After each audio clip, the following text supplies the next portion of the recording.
Good morning. This is your TDT News Update. I'm Carrie Roberts. Making the news at this time. More than $167 million in suspected fraud has been uncovered by the Trinidad and Tobago Police Service. The staggering figure comes even as authorities report a significant decline in the number of fraud cases recorded so far this year. Superintendent Arnold Lutchman of the Fraud Squad Division of the TNT Police Service said while reports declined across several categories, the number of charges laid against suspects increased.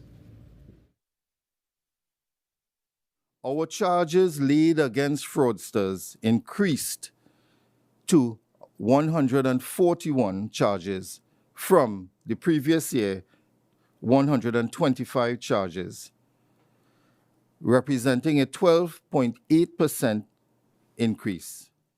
Senior Superintendent Michael Jackman said the fraud squad also recorded 5 cases this year in which victims paid TT dollars in exchange for U.S. currency, resulting in losses totaling $1.45 million. The reported facts showed that the victims transferred or handed over cash on the representation that U.S. currency would be supplied. The U.S. currency was never received by the victims. Inspector Marvin Francis also warned of the growing use of forged and stolen checks, highlighting several warning signs.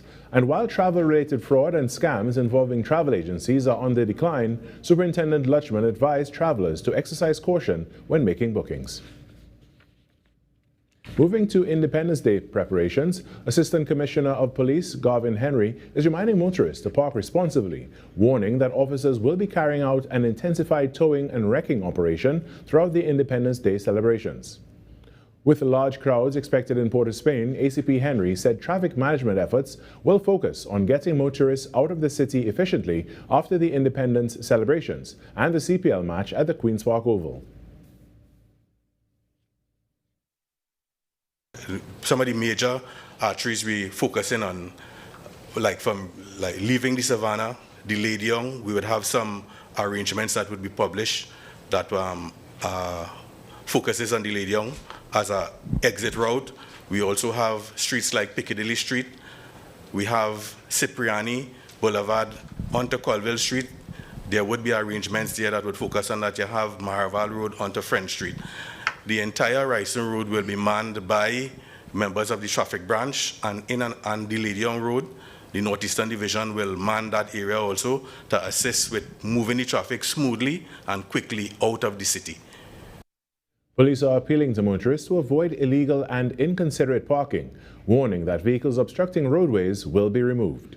ACP Henry said discussions are underway with stakeholders to increase parking options for patrons attending the Independence Day festivities.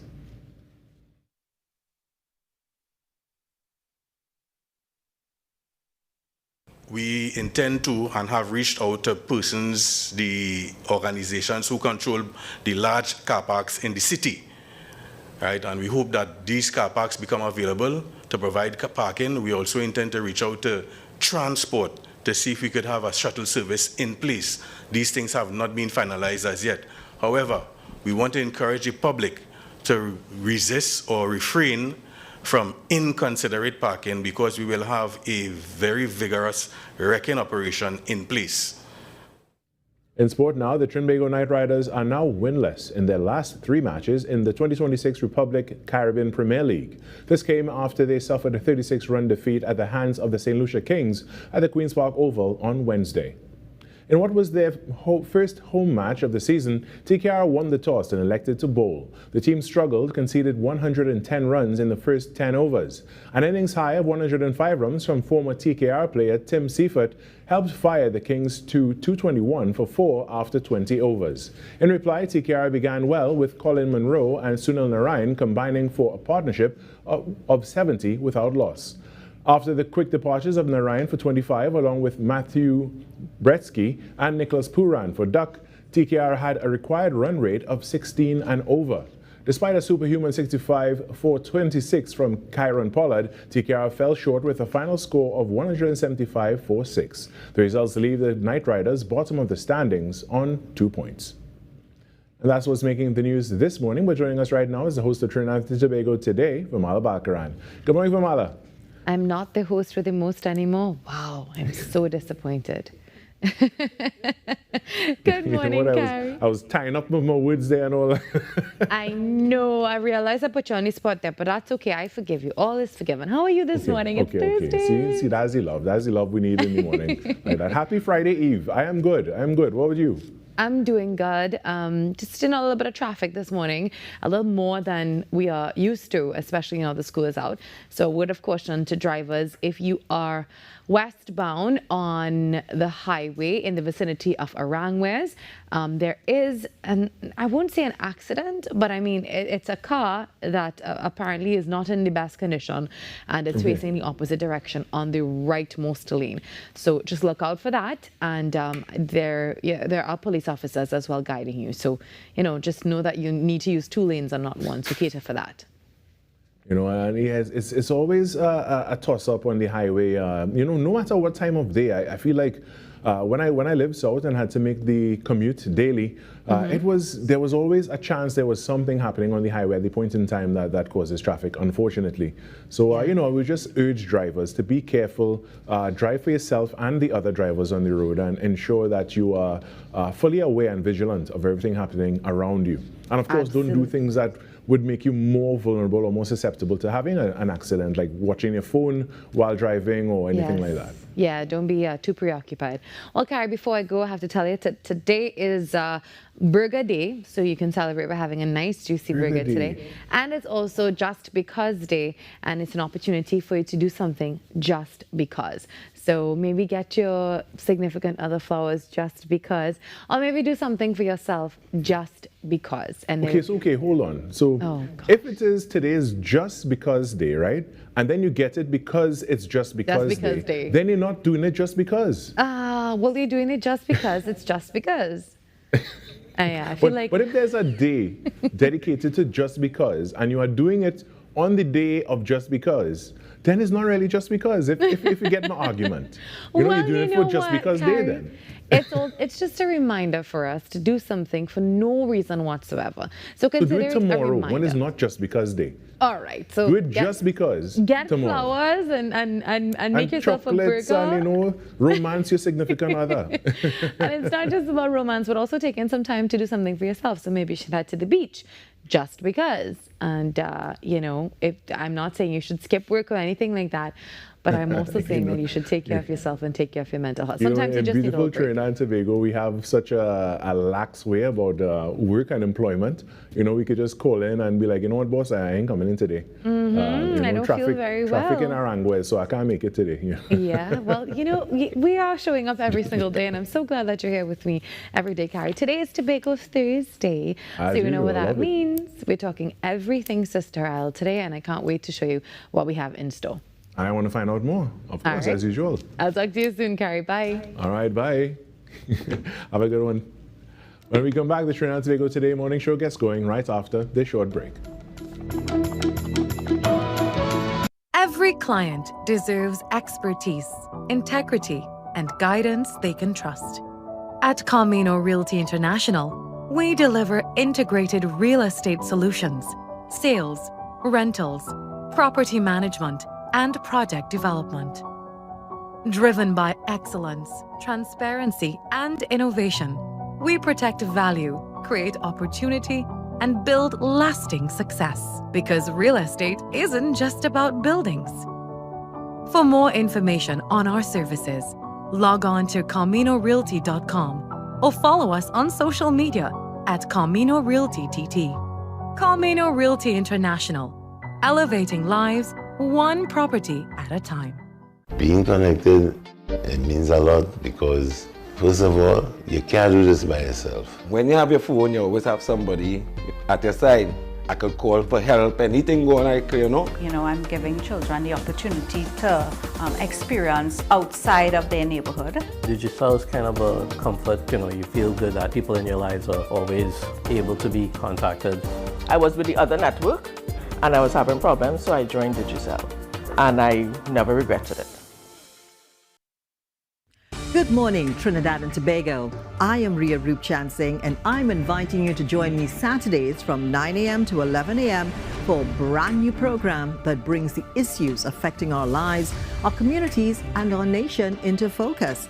From politics and public policy to sports, entertainment, and the stories of everyday citizens, we'll explore the topics that matter most and hear from the people behind the headlines.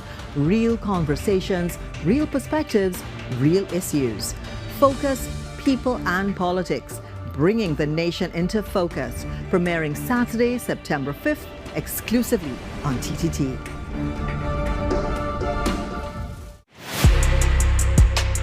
I'm Jamila Bannister, host of the Socially Safe podcast, the new TTPS podcast where we share real stories, teach real lessons, and create real impact.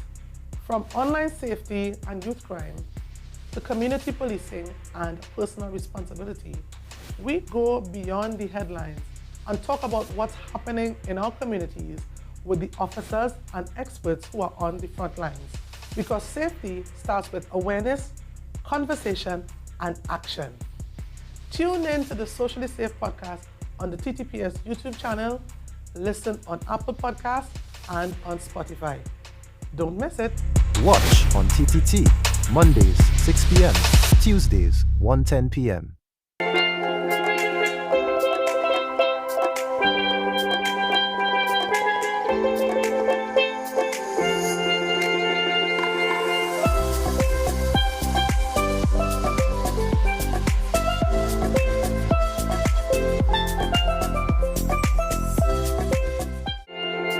Thursday, 27th August 2026. The time now, it is 6:11 a.m. Good morning, Trinidad and Tobago and the world. I'm Virmala Balkaran, and welcome to Trinidad and Tobago Today. Let's take a look now at what's trending this morning. Independence Day celebrations are set to be loud, vibrant, and patriotic, but with silent fireworks planned for Port of Spain and San Fernando to reduce noise impacts on people and pets. The program will also feature a drone show, a cultural procession with steel pan, tassa, drummers, dancers, and traditional carnival characters, followed by a kids zone and a major cultural showcase at the Queen's Park Savannah. And this year's theme is One Service, One People, One Story. The Independence Day Parade has also been relocated closer to the President's house with a slightly modified route.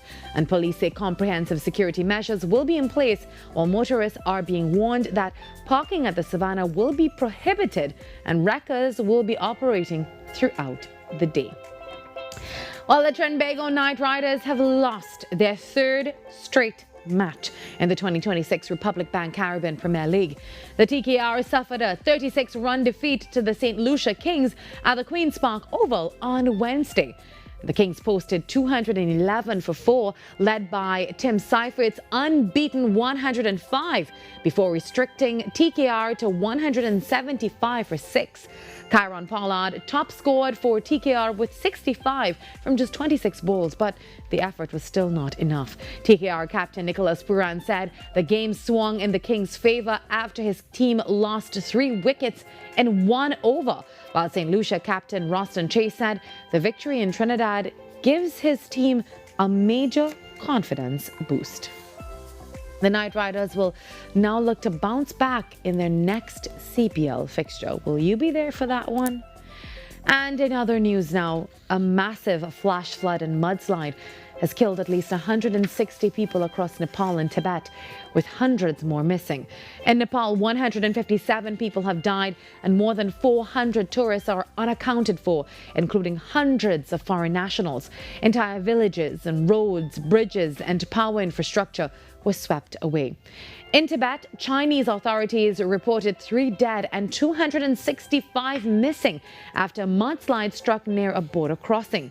Rescue operations are underway, but flooding and damaged infrastructure are making access difficult. Authorities initially considered an earthquake as a possible trigger, but preliminary assessments now point to an ice and rock landslide or avalanche that sent a massive surge of water and debris downstream.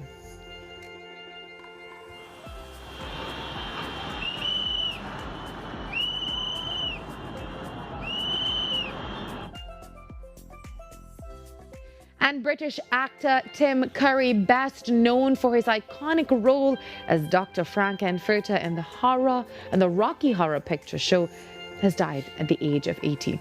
Curry played first the flamboyant character on stage before the 1975 film became a cult classic, and he also terrified audiences as Pennywise in the 1990 television adaptation of Stephen King's It, and appeared in films including Annie, Clue, remember Home Alone 2, and also Muppet Treasure Island. A 3-time Tony Award nominee, Curry continued working in acting and voice performance after suffering a stroke in 2012.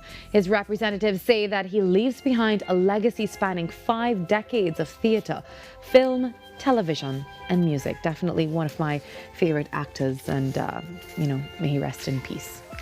Well, it's Tobago Thursday, and as usual, we're taking things to the Sister Isle today. So grab a cup of coffee and settle in. Trinidad and Tobago Today has begun.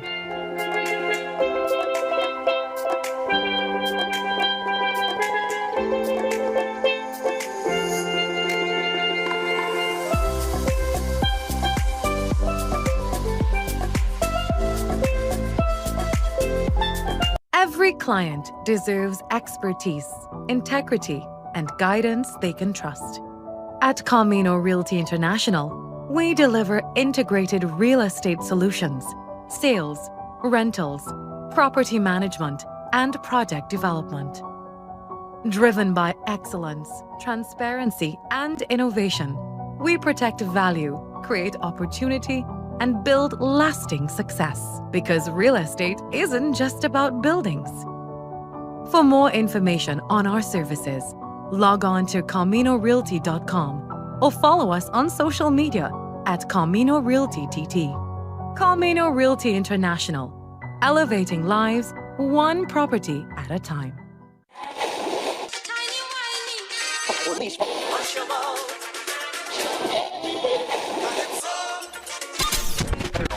Since 1972, one sound has been living in the heart of Trinidad and Tobago, the longest running radio station in the nation. We're your holiday soundtrack, whether it's on your day off, long drives, or house lives. We are always sweet. This is music with meaning, music with memories. Music that feels like home. And it's not just the songs, it's the voices you trust, personalities you've grown with. Laughter that sounds familiar. This isn't just radio, it's tradition. It's memories. It's part of who we are. Sweet 100.1 FM, the rhythm of our identity, part of your family. Always 100, guide you on your way. Sweet 100, sweet 100. Your world moves fast, so do we. TTT News brings you the people, events, and issues that matter most. Stay informed, stay ahead. TTT News, every night at 7. TTT News, committed, accurate, relevant.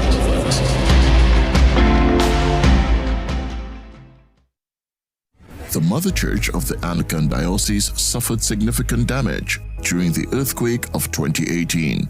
Efforts are underway to raise funds to restore this national heritage site. You are invited to make your donations with monthly deposits at any branch of the First Citizens Bank, account number 2696950, Marval Road Branch, in the name of the Incorporated Trustees of the Anglican Holy Trinity Cathedral Restoration.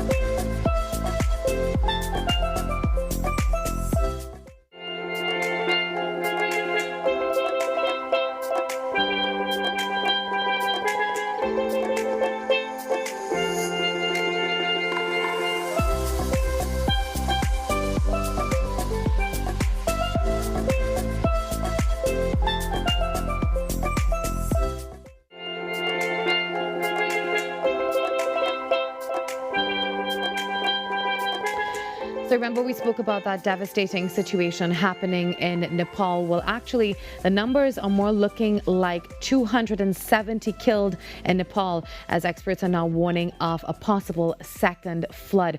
We're seeing footage coming in here. They're looking for survivors after this massive flash flood on the Nepal-Tibet border destroyed homes and swamped roads and swept away bridges. Now, more than 800 people are missing. And as I said, at least 270 have died. And well, of course, we'll continue to update you on those numbers. And I read this story this morning about two sisters who are waiting desperately for news of their parents. And their parents actually traveled from Texas to Tibet on a pilgrimage. They said, we just love them a lot and we want them to come home. They were talking with the BBC this morning. And also in Tibet, at least 558 people are missing, with 3 confirmed dead. And it's not clear if these figures overlap with Nepal's. Now, on both sides of the border, hundreds of foreign nationals are missing. And Nepal is saying this morning that includes 178 tourists from India, 127 from Nepal, 65 Americans, 35 Australians, and 33 from the United Kingdom. And the U.S. Geological Survey says glacial collapse and debris flow triggered the floods, and there are fears of more floods with debris blocking the rivers. So we're continuing to follow that situation. Actually, the latest update, I believe, is now coming in that the death toll is now at 289. So that's climbing all the time. And as I told you, we are continuing to update you on all of that. Also, the Prime Minister of the United Kingdom has pledged £5 million to help with the response effort in Nepal. And he's saying that it's a devastating picture that is emerging from what has happened in Nepal. And immediate action is being taken, and the United Kingdom is deploying consular support staff to the region so that especially the British nationals will be able to access support 24/7. Also, 33 UK nationals are currently missing, and the Prime Minister of the United Kingdom is also saying that he's offered to send emergency responders to the region, but that's obviously a matter for the Nepal government, who will decide if they need that or not. So seeing lots of heartbreaking stories with family members continuing to search for their loved ones at this point. We'll continue to bring you all the updates as they come to hand. That's absolutely heartbreaking this morning. Really, really, really heartbreaking. Well, continuing this morning on Trinidad and Tobago Today, keeping with that theme of community resilience, residents in Tobago now are being warned to prepare for another natural challenge on the horizon, a dry spell heading into the final months of the year. And the Trinidad and Tobago Meteorological Office is predicting drought conditions starting late September through October, as intensifying El Nino conditions bring drier weather. And officials raised the alert during Wednesday's resilience workshop in Scarborough. Remember we spoke about that on Tobago Thursday, which urged families and local communities to take proactive steps to safeguard their water supplies now. Here is more for you. When you think about disaster preparedness, stocking up on water, toilet paper and batteries for flashlights immediately come to mind. However, Secretary of Health and Wellness Dr. Faith Brebner stressed that disasters also test the physical, mental and emotional well-being of individuals and communities. It tests people. It tests our physical health. It tests our mental and emotional well-being. It tests our families. And ultimately, it tests the strength and the unity and the cohesion of our communities. Dr. Brebner warned that while many people prepare for the physical effects of disasters, far less attention is given to psychological preparedness. We need strong minds. Can you really withstand the fear? What about ensuring there's a plan to have emergency medical supplies ready, or to plan to protect the vulnerable within family units? What about the person who is elderly?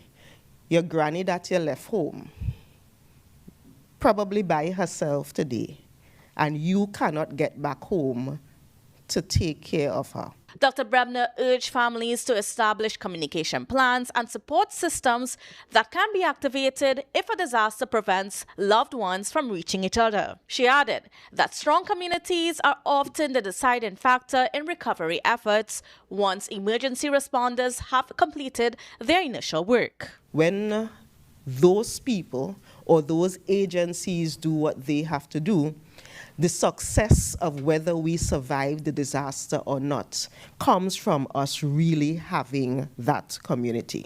These were some of the issues and more that were discussed at the Building Resilient Communities workshop. It is the aim that at the end, Tobago can be better prepared to handle disasters from a mind, body, and community standpoint.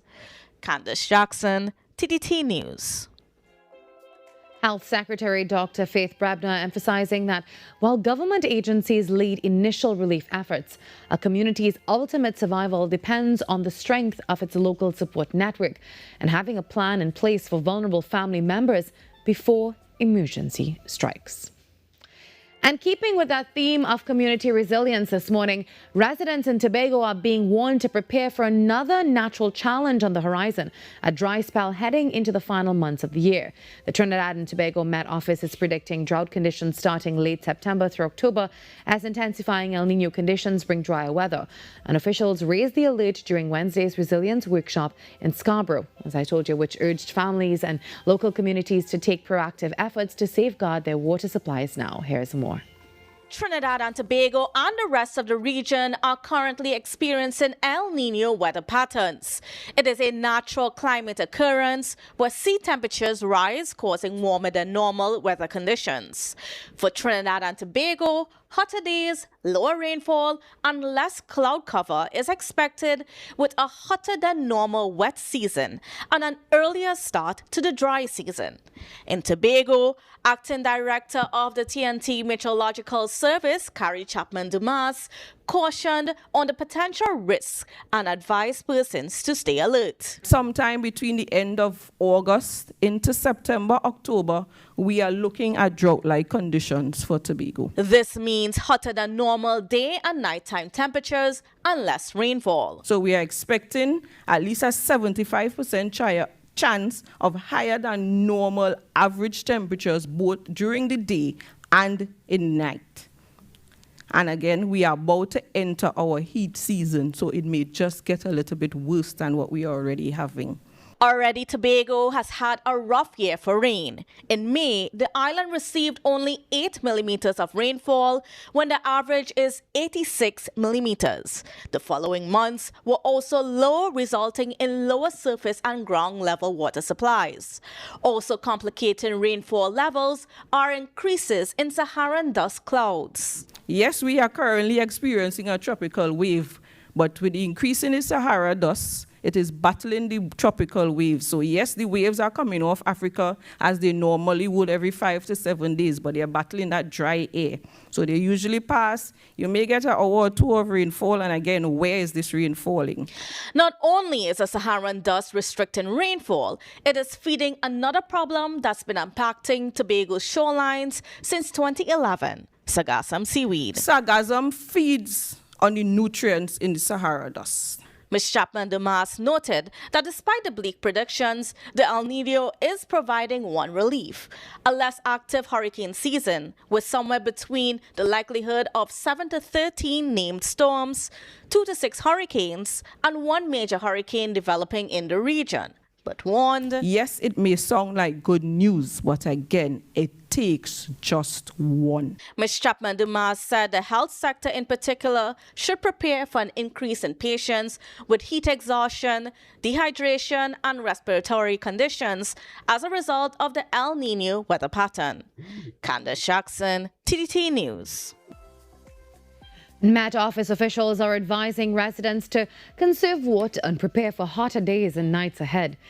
And they are also reminding the public that even with lower storm activity expected this season, it only takes one system to cause a major impact. So please, staying vigilant is critical.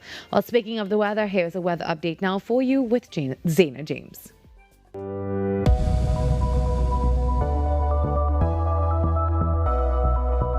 Zaina James here with your weather update.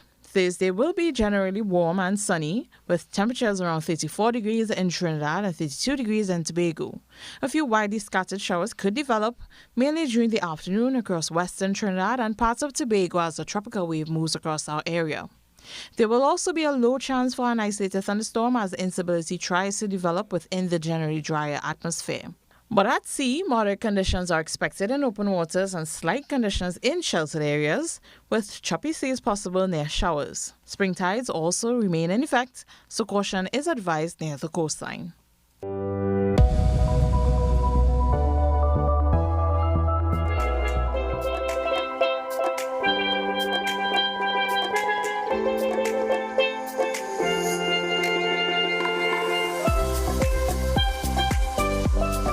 Every client deserves expertise, integrity, and guidance they can trust. At Camino Realty International, we deliver integrated real estate solutions, sales, rentals, property management, and project development. Driven by excellence, transparency, and innovation, we protect value, create opportunity, and build lasting success. Because real estate isn't just about buildings. For more information on our services, log on to CaminoRealty.com or follow us on social media at Camino Realty TT. Camino Realty International, elevating lives one property at a time. Being connected, it means a lot because, first of all, you can't do this by yourself. When you have your phone, you always have somebody at your side. I could call for help, anything going like, You know, I'm giving children the opportunity to experience outside of their neighborhood. Digital is kind of a comfort, you feel good that people in your lives are always able to be contacted. I was with the other network and I was having problems, so I joined Digicel and I never regretted it. Up for this exciting challenge and confident about your business? If you are, the 1020 feature is just what we need. It's where you give your customers 10 reasons in 20 seconds why they should shop by you. This fun-filled feature will be captured, packaged, and aired on television and promoted on social media simultaneously. Small, medium, and large businesses call or WhatsApp 764-3378 or 313-4215. Let's feature your business. 1020 with Junior K. It's affordable, effective, and fun. There are a number of risk factors for heart disease, so a lot of attention has to be put towards preventive cardiology. What can we do to reduce the burden due to all these risk factors? Hypertension, diabetes, cholesterol, need to stop cigarette smoking, you gotta get people exercising. Be viewing Caribbean Medical TV on this station.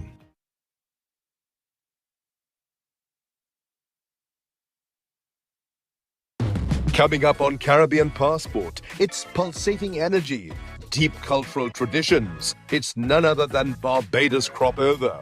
Being at one with nature is no problem in Antigua and Barbuda, so let's swim with the stingrays. Fashion that's all-inclusive. And Caribbean tourism is at the forefront in Guyana. Be viewing Caribbean Passport as we explore the beauty of our region, right here on this station.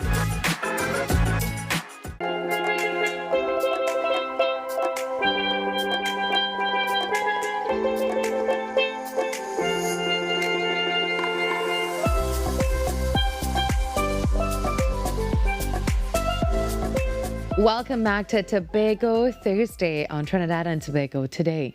And it's no secret that Tobago is home to natural wonders that attract visitors from across the globe.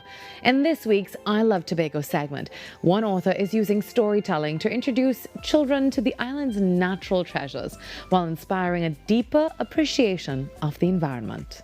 It is no secret that Tobago is home to natural wonders that attract visitors from across the globe. In this week's I Love Tobago segment, one author is using storytelling to introduce children to the island's natural treasures while inspiring a deeper appreciation of the environment. Tobago Princess gently slowed, and the captain announced that they would soon enter the coral gardens and the Buku Reef. Liam stared in amazement as the glass-bottom boat quietly glided on.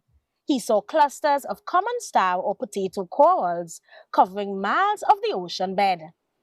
A sneak peek into Mrs. Liana Alexander's publication, which tells the story of a boy who explores one of Tobago's natural treasures, the Buku Reef. Author and self-publisher Liana Alexander set off to moving to Tobago at the age of 7.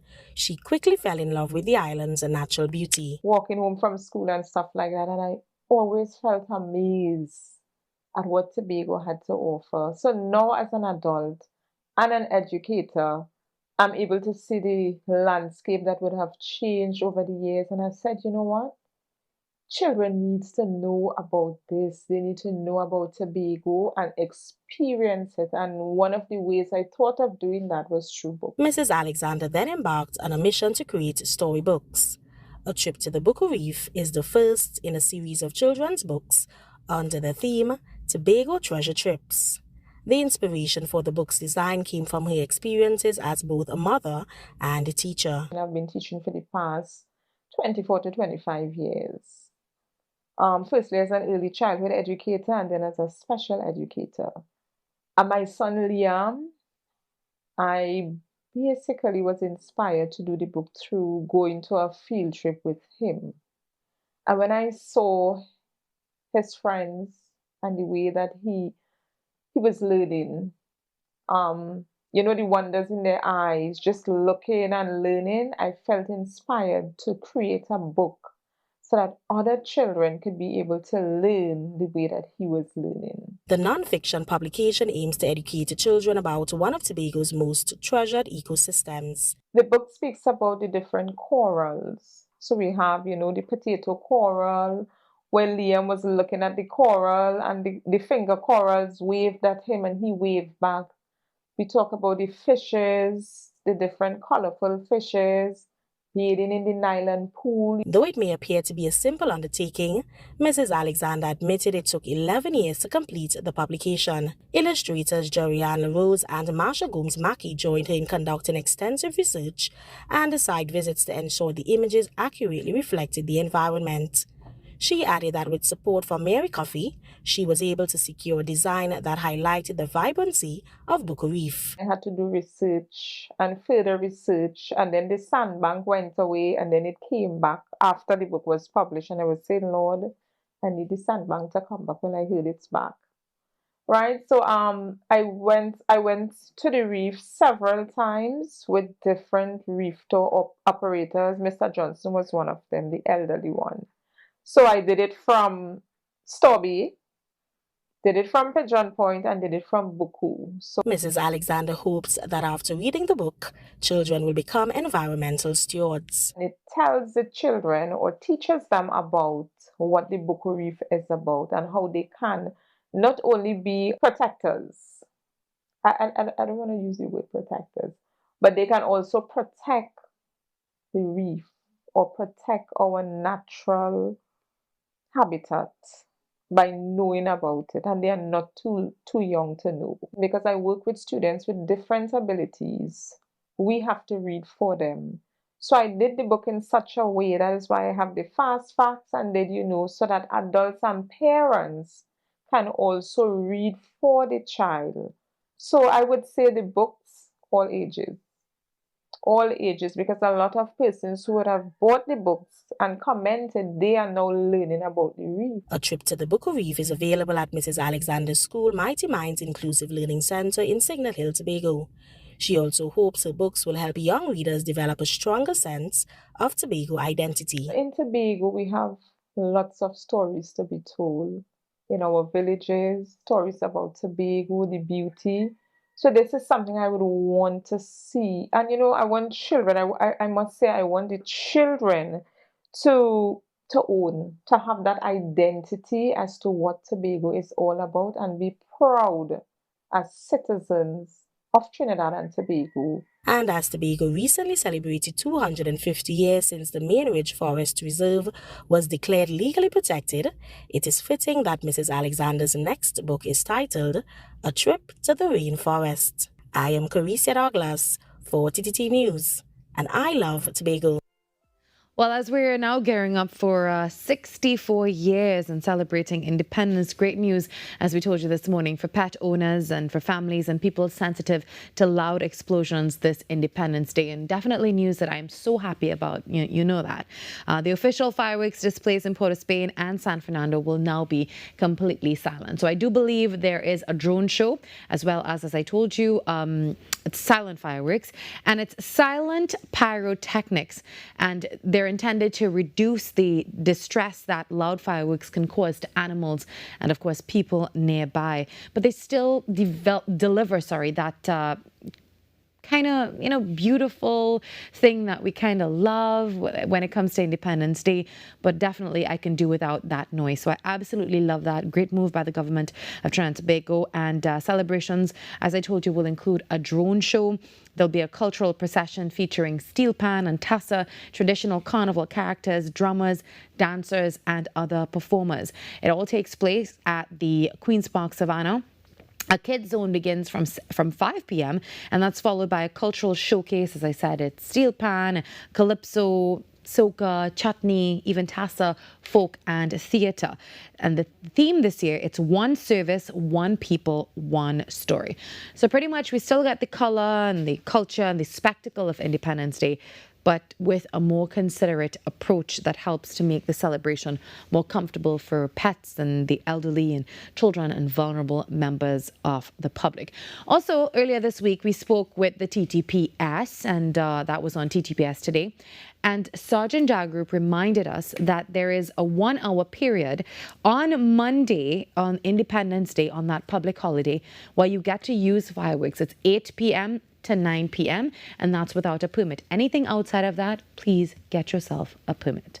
And as we're continuing the topic of Independence Day, across Tobago, the stage is set for an action-packed day of national pride, athletic competition, and rich cultural traditions. From early morning road races and cycling events to evening grand performances and brilliant fireworks over the coast, the Tobago House of Assembly has rolled out a full calendar of events for the entire family.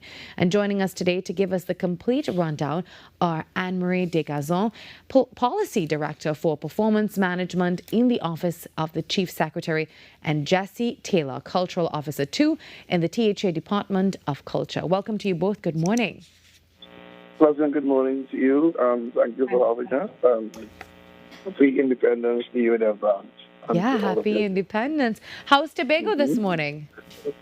Well, for where I'm at, bright and sunny. Bright and sunny. Indeed, as always, 160 square miles of excellence, beauty, and serenity. So, yeah. I love that. Well, let me start with you, Anne-Marie. Independence Day is a major marker for national identity and community gathering. What is the overarching theme driving this year's celebrations in Tobago? And how do these activities bring the island together? Oh, good morning. Well, independence, is always a time that everybody is just happy and bubbly and so on. And everybody wants to come out because of the national pride that is associated with independence. Now, although traditionally we have done the parade and so on, as you rightfully said, this year we're expanding it under the theme Threads of a Nation, Red, White, and Black. And what that theme really symbolizes for us is the coming together and the weaving together of the people. And we're going to see persons from all walks of life, all aspects of our culture, and the things that we do in Tobago coming together in a blended unison of celebration and recognition of our Independence Day. And the morning kicks off with active outdoor events. I heard about the Independence 5K and also the cycling competition. What can participants and spectators expect, Anne-Marie, regarding the routes and the registration and the logistics? Most definitely. This is the exciting addition to our independence calendar. Last year we had it for the very first time, and we are continuing along what we're probably calling the Esplanade Circuit or the Calypso Rose Boulevard in Tobago. It's a beautiful seaside route right on the waterfront. The event will start. We kick off at 5 a.m. So persons are coming out really early to start the day. And the circuit will take us around the Claude Noel Highway and we end right back at the Esplanade. We expect a range of athletes from our young ones. In the event last year, we had persons as young as 7 years old coming out and participating in the race, as well as our very senior and seasoned athletes. The 5K and 3K races will be immediately followed at 6 a.m. by the cycling, running the same circuit just in the opposite direction, and we would have our cyclists. Now, the interesting thing about it is that we actually have persons who participate in both events, and they're all geared up. The race is going to be pretty quick. So we are asking both persons to come on out and line up and support the racers and the riders who will be on the circuit on Independence morning. We have registration that is right now out on our social media pages. So we are asking you to pre-register. In particular for the runners, we'll be asking you to come down to collect your numbers on Sunday afternoon from about 4 o'clock on the Esplanade. So the excitement is bubbling. We're already seeing quite a few persons registering. And for those races, especially the running, and we want you to see it as a way to come out to start the celebration of our independence. It's about how we can showcase our own selves, the energy that we put into.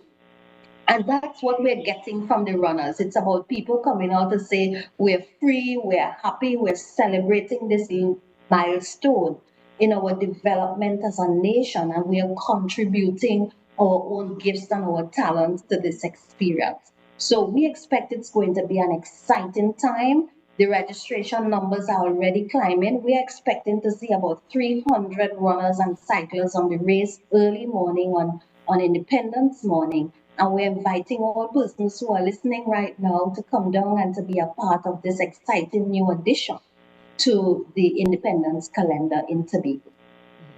Jessie, let's talk about the cultural side now. Tobago's heritage is always at the heart of our national celebration. What highlights can the audiences look forward to during Monday's main cultural show, and which local artistic disciplines are taking center stage?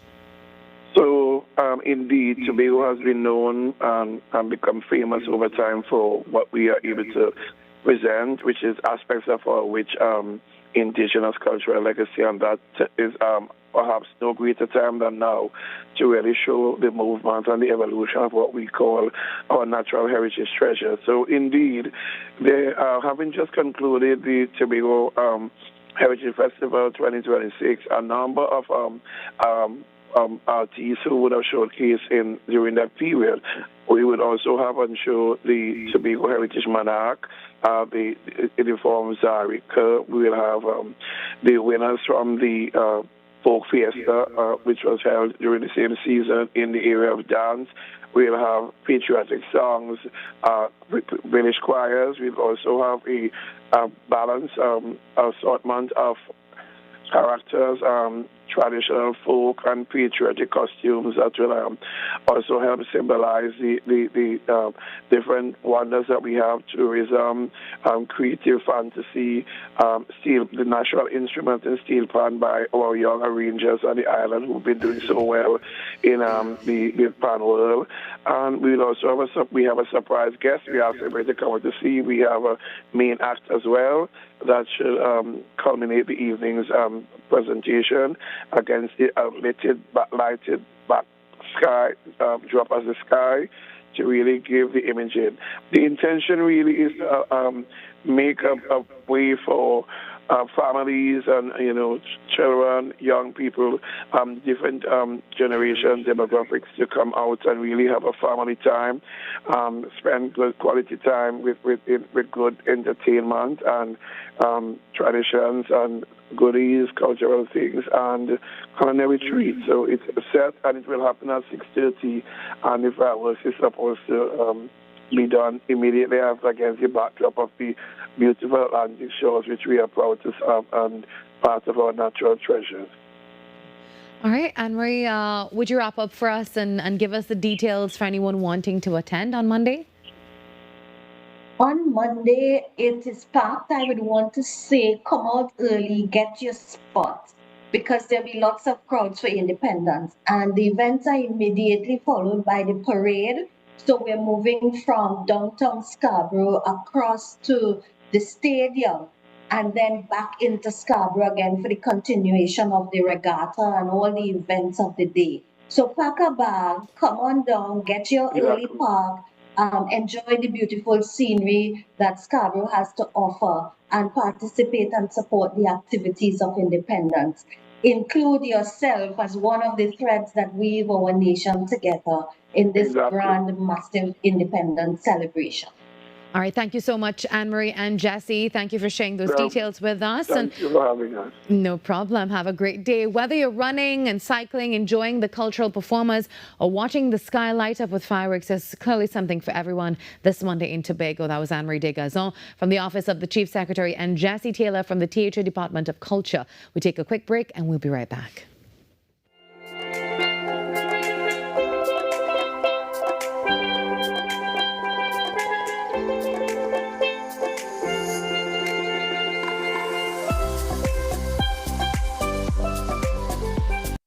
The Mother Church of the Anglican Diocese suffered significant damage during the earthquake of 2018.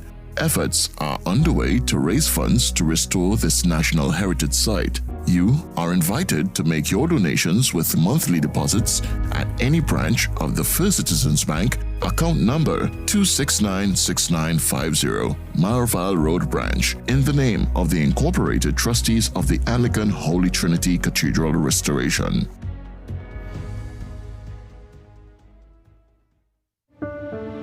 Resilient, brave, worthy. 12 majestic women, 12 majestic journeys.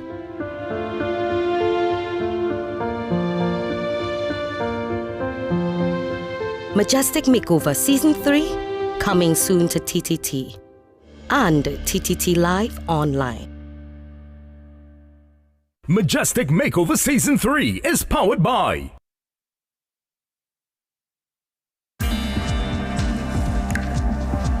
we're now on the cusp of learning how AI is interacting with the tools that we have been using. So now increasingly, we're using AI to fine-tune both the treatments that we're giving and also to help us with the complex decision-making. Be viewing Caribbean Medical TV on this station.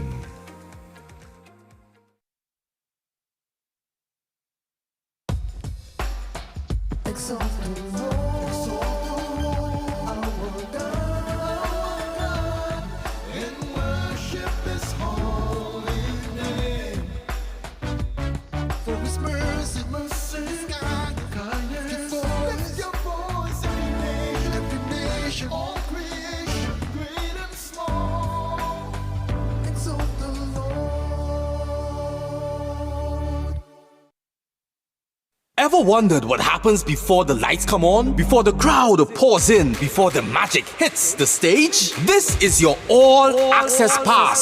Sneak Peek with Junior K takes you behind the scenes of the biggest cultural moments and the hottest events across TNT. From the sound checks to the stage setups, from final rehearsals to exclusive interviews. If it's about to be big, we're already there. Catch Sneak Peek airing daily on TTT and relive every moment on all our social media platforms. Sneak Peek with Junior K, where the story starts before the spotlight.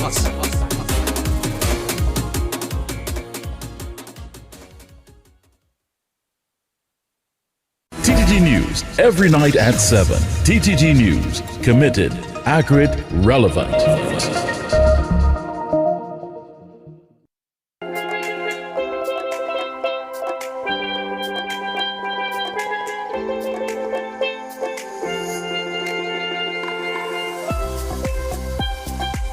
Welcome back to Tobago Thursday. We're now turning our focus to community health and wellness as we get closer to Tobago Carnival.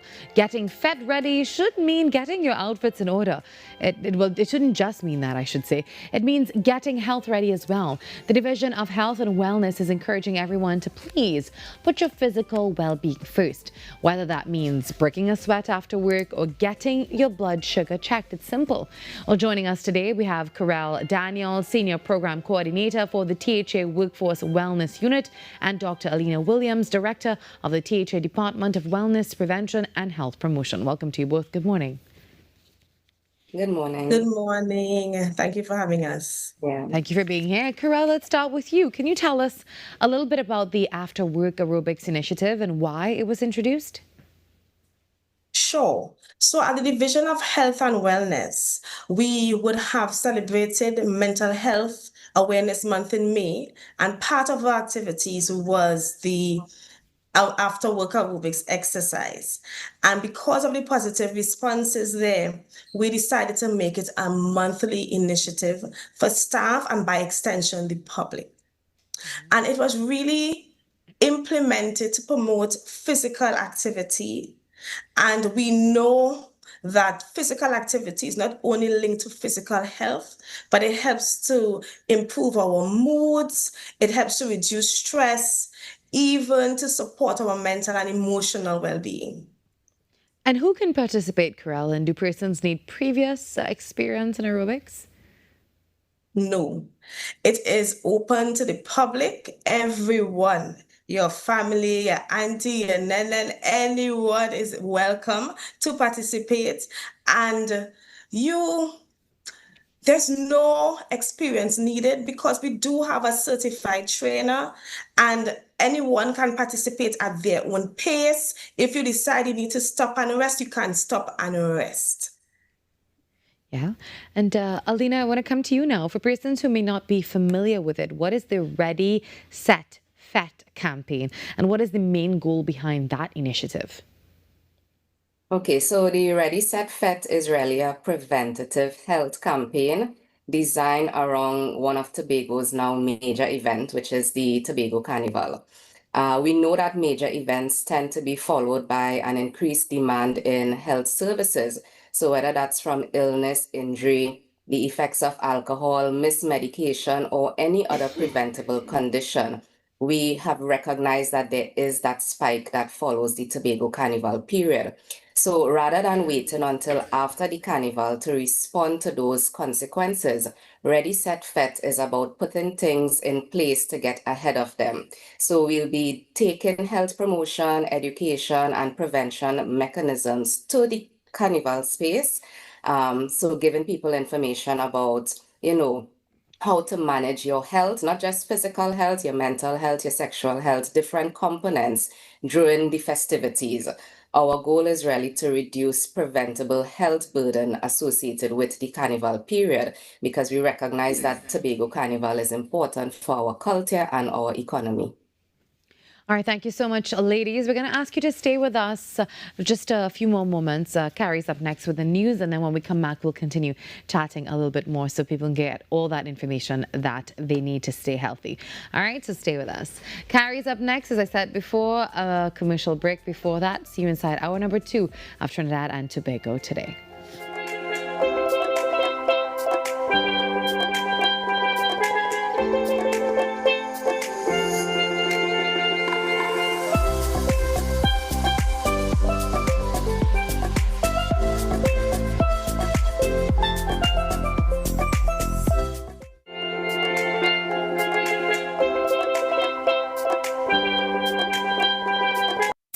Why is Talk City 91.1 FM the leading talk station in Trinidad and Tobago? Because nobody delivers conversations like we do. Start your mornings with Ground Report. Andy Pitbull Williams, Lennox Smith, and Nigel Snipes setting the agenda from 6 to 9 a.m. Then it's Off the Record with Stefan Reese and Mr. X, Fearless Talk, and the issues everybody's discussing. Stay connected with Sharon. Take it front with Officer Shabadi. Go beyond limits with Roland Stewart. Drive home with Heavy Duty and David Welch on Under the Radar. And wrap up your day with Kingsley and OB on The Wrap Up. Real talk, real people, real Trinidad and Tobago. Listen live on Talk City 91.1 FM and follow us on social media, Facebook, Instagram, and YouTube. Talk City 91.1 FM, the #1 talk station in Trinidad and Tobago.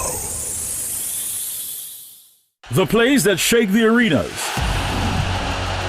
The stories that move a nation. From football to cricket, track to tennis, every win, every rivalry, every headline. This is where Trinidad and Tobago come for sports. TTT Sports with Nasira Mohammed, daily at 7 p.m.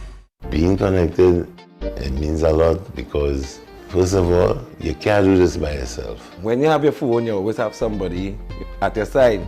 I could call for help, anything going like, You know, I'm giving children the opportunity to experience outside of their neighborhood. Digital is kind of a comfort, you feel good that people in your lives are always able to be contacted.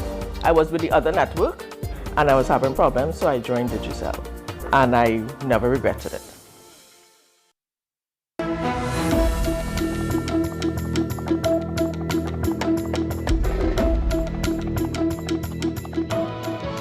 Good morning, this is your CDC News Update. I'm Carrie Roberts. Making the news at this time. Faster access to emergency fire services is now available for residents and businesses in Princestown and surrounding communities, following the reopening of the Princestown Fire Station on Wednesday. Minister of Homeland Security Roger Alexander revealed that the temporary facility was established at a cost of just under $230,000, praising members of the TNT Fire Service for their hands-on role in transforming the building into an operational station. No, it's not a permanent structure. This was the old URP building. And the fire officer said, you know what, we can do something with this to serve the people. And we really want to commend the officers, because I understand and I saw for myself that they would have done the brunt of the work, So the fire service did the brunt of the work. Minister Alexander also indicated that government is already assessing other underserved areas, with Moruga identified as a priority for expanded coverage.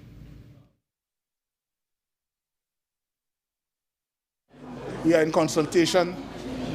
Again, speaking to the Prime Minister, is a concerned person. She loves to serve the people. So what she's doing, she's asking, what can we do? And ask the question if this distance is enough to really provide the type of service that we want. From here to Moruga. And the fire officer said, no. So we'll have to do something about Moruga. Even if to put a substation or something along those lines. Of staffing and resources, the minister said government is working to increase the number of firefighters while continuing efforts to equip stations across the country. Allegations of corruption involving the People's National Movement San Fernando East Constituency Office are currently under investigation by the police.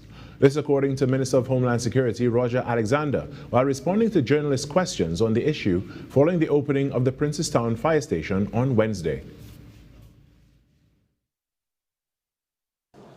Any place where corruption raises its ugly head should be investigated because it's public funds.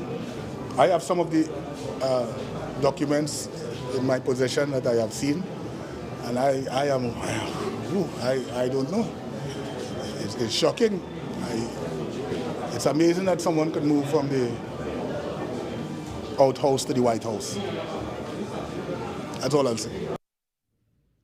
The minister said he is in possession of documents related to the alleged corruption, but maintained that the matter is one for the police to investigate.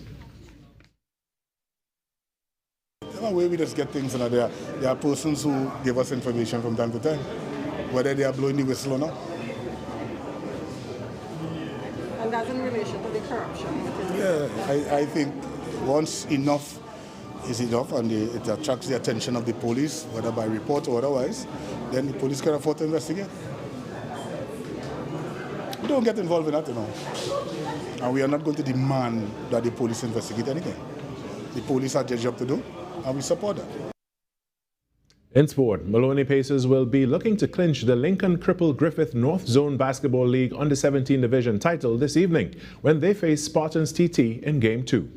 The Pacers, coached by Christopher Jackson Charles, got the better of Spartans in Game 1 in their best-of-3 series on Tuesday with a 95-72 victory at the Woodbrook Youth Facility. Spartans, however, would be hoping to tie the series and force a Game 3. Game 2 is set to tip off at 6:30 p.m. at the Woodbrook Youth Facility. And that's what's making the news at this time. When we come back after the break, we get into the second hour of Trinidad and Tobago Today. Stay tuned. Hello everyone, I'm Pastor Lisa Singh from Heavenly Grace Ministries in New York, and I want to take this opportunity to invite you to join me right here every Sunday morning at 6:30 a.m. It has been a fantastic 2026 so far, and the Word of God has just been unraveling in ways that we can only imagine. So I don't want you to miss out. Remember, every Sunday morning, 6:30 a.m. right here. Looking forward to being with you. Every client deserves expertise, integrity, and guidance they can trust. At Camino Realty International, we deliver integrated real estate solutions, sales, rentals, property management, and project development. Driven by excellence, transparency, and innovation, we protect value, create opportunity, and build lasting success. Because real estate isn't just about buildings. For more information on our services, log on to CaminoRealty.com or follow us on social media at Camino Realty TT. Camino Realty International, elevating lives one property at a time. I'm Renee Sion with another edition of Caribbean Week in Review.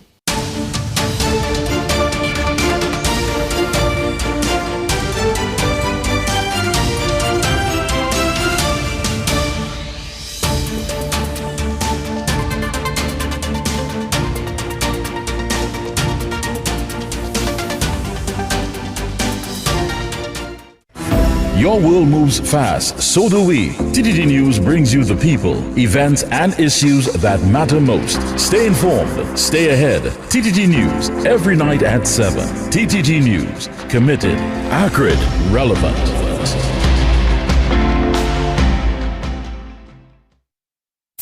Why is Talk City 91.1 FM the leading talk station in Trinidad and Tobago? Because nobody delivers conversations like we do. Start your mornings with Ground Report. Andy Pitbull Williams, Lennox Smith, and Nigel Snipes setting the agenda from 6 to 9 a.m. Then it's Off the Record with Stefan Reese and Mr. X, Fearless Talk, and the issues everybody's discussing. Stay connected with Sharon. Take it front with Officer Shabadi. Go beyond limits with Roland Stewart. Drive home with Heavy Duty and David Welch on Under the Radar. And wrap up your day with Kingsley and OB on The Wrap Up. Real talk, real people, real Trinidad and Tobago. Listen live on Talk City 91.1 FM and follow us on social media, Facebook, Instagram, and YouTube. Talk City 91.1 FM, the #1 talk station in Trinidad and Tobago.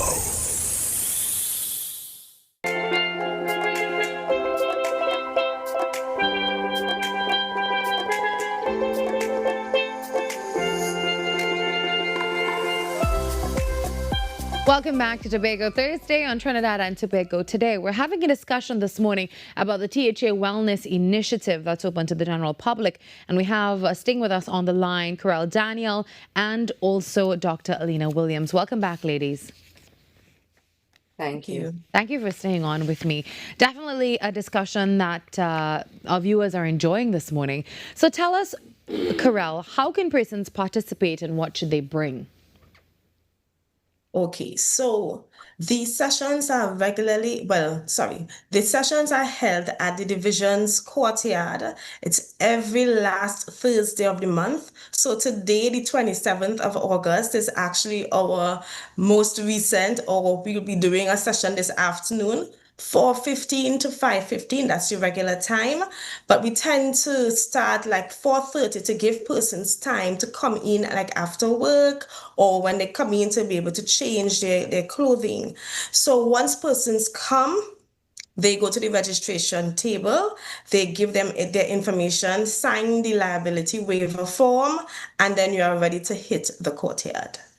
And it's simple as that. Just come ready and geared. And back to the Ready, Set, Fet campaign, Alina. Carnival and Fet season, they're usually associated with fun and celebration.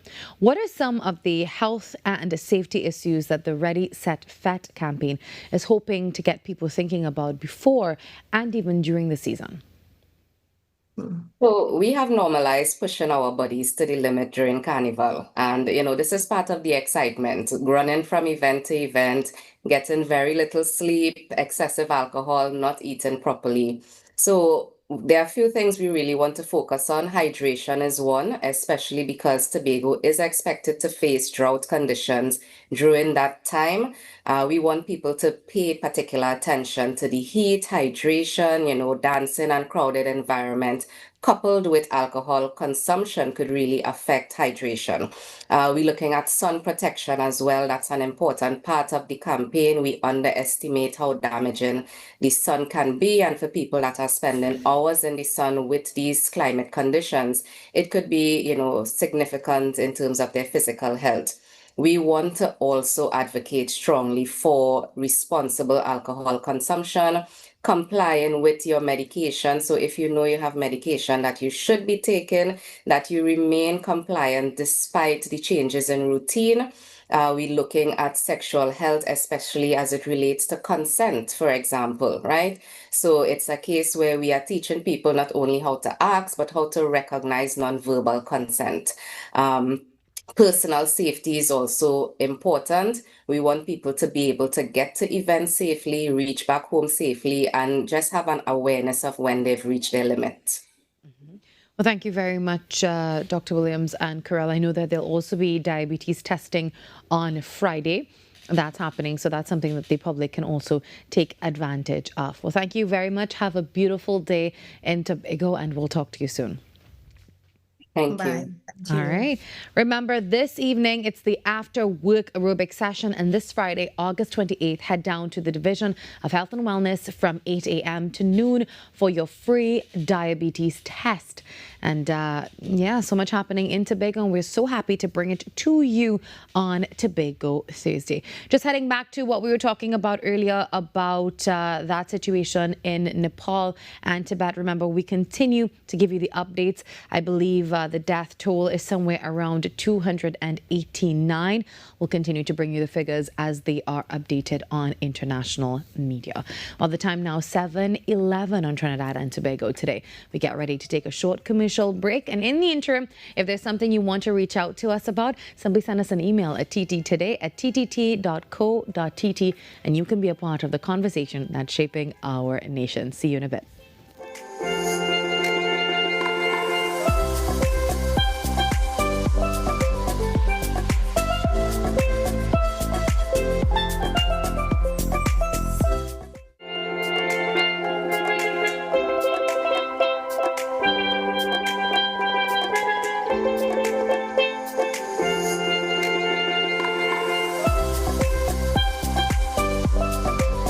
Being connected, it means a lot because, first of all, you can't do this by yourself. When you have your phone, you always have somebody at your side. I could call for help, anything going on, I'm giving children the opportunity to experience outside of their neighborhood. Digital is kind of a comfort, you feel good that people in your lives are always able to be contacted. I was with the other network and I was having problems, so I joined Digicel and I never regretted it.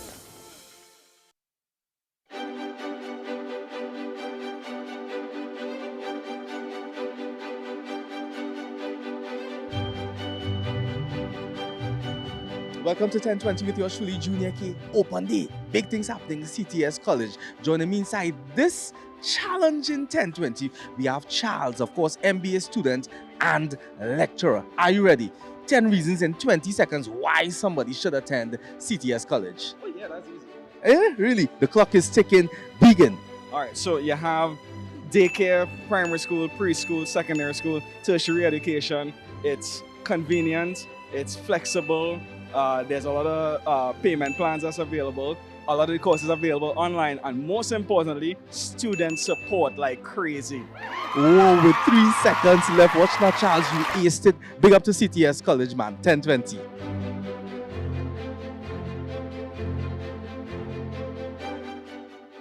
Good morning, Trinidad and Tobago. I am Ria Roopchan-Singh, and I'm inviting you to join me Saturdays from 9 a.m. to 11 a.m.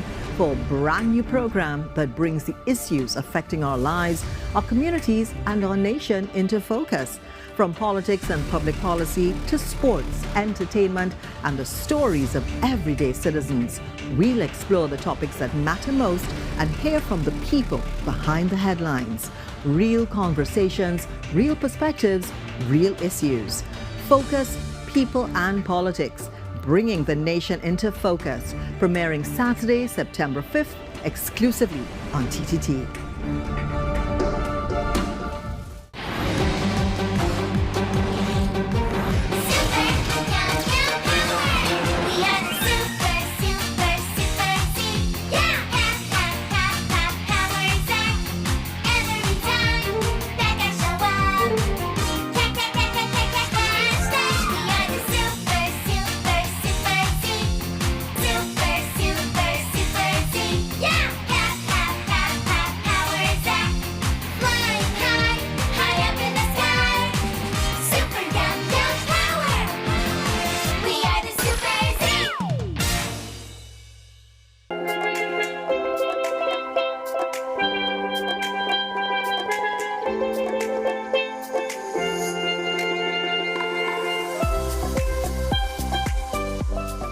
As Trinidad and Tobago continues to experience blistering temperatures and relentless heat, health officials are warning that extreme weather isn't just uncomfortable. It can quickly become a serious medical emergency. From heat cramps and dehydration to heat exhaustion and life-threatening heat stroke, the risks are particularly severe for outdoor workers, the elderly, and young children. Well, joining us today to help us stay safe and hydrated is Dr. Ian Sammy, head of the Accident and Emergency Department at the Scarborough General Hospital. Dr. Sammy, welcome to the show and good morning. Morning, thank you. Dr. Sammy, with these persistent extreme heat conditions across Tobago, have you seen an uptick in patients coming into the Scarborough Emergency Department with, let's say, heat-related illnesses? So we have seen an increase. Luckily, in Tobago, the general population has an idea about how to deal with the hot weather. So we don't usually see very high spikes. Some groups are much more at risk than others. People who engage in very strenuous outdoor activities during the day, either at work or leisure activities. Older patients, particularly those who are disabled or immobile, so people with strokes or people with dementia. Other sick people, so we have patients here who are fairly immobile because of heart conditions or neurological conditions. And to a lesser extent, smaller children who are at risk. Usually they are protected by the adults, but of course, at this time of the year, they're often involved in very strenuous outdoor activities, going to the beach, cycling, hiking, and they can be at risk from those activities. And many people confuse heat exhaustion with simple tiredness. What are the key early symptoms that we should look out for? Maybe dizziness, heavy sweating, nausea, all of that would indicate that a person is crossing into that dangerous heat exhaustion territory. So before we even go there, I'd like to just say that at times like this, when the ambient temperature is really high, we need to train our bodies and train ourselves to listen to our bodies. So I know you said some people mistake this for tiredness, but on a very hot day, if you are involved in heavy physical activity and you start to feel tired, that is an early sign that your body is telling you to slow down and to just give yourself a chance to relax, cool off, and recuperate. However, if you cross the line into heat exhaustion, some of the issues that you're going to find are sometimes people feel dizzy, they get cold and clammy, they can have muscle cramps, they can sweat excessively, and sometimes they develop nausea and vomiting. If you cross into those symptoms, then you do have to be a little bit wary and take steps to rest, rehydrate, and cool down. And Dr. Sammy, when does heat exhaustion escalate now into heat stroke territory? And what red flags signal that someone needs emergency and immediate emergency care at the hospital? So heat stroke is something much more serious than heat exhaustion. And the key things with heat stroke is a much higher temperature. In patients with heat stroke, their temperature goes up to above 40 degrees centigrade, that's 104 Fahrenheit. They tend to stop sweating. So they are hot and dry. And critically, they start to become confused or lethargic. They may also have nausea or vomiting. And of course, that confusion can eventually lead to loss of consciousness and even seizures. So when those symptoms set in, it's a much more serious thing. So let's talk about the solutions now. Beyond just drinking water, how crucial is it to, replace your electrolytes, and what common beverages like, sugary drinks or alcohol should people actively avoid now during the extreme heat?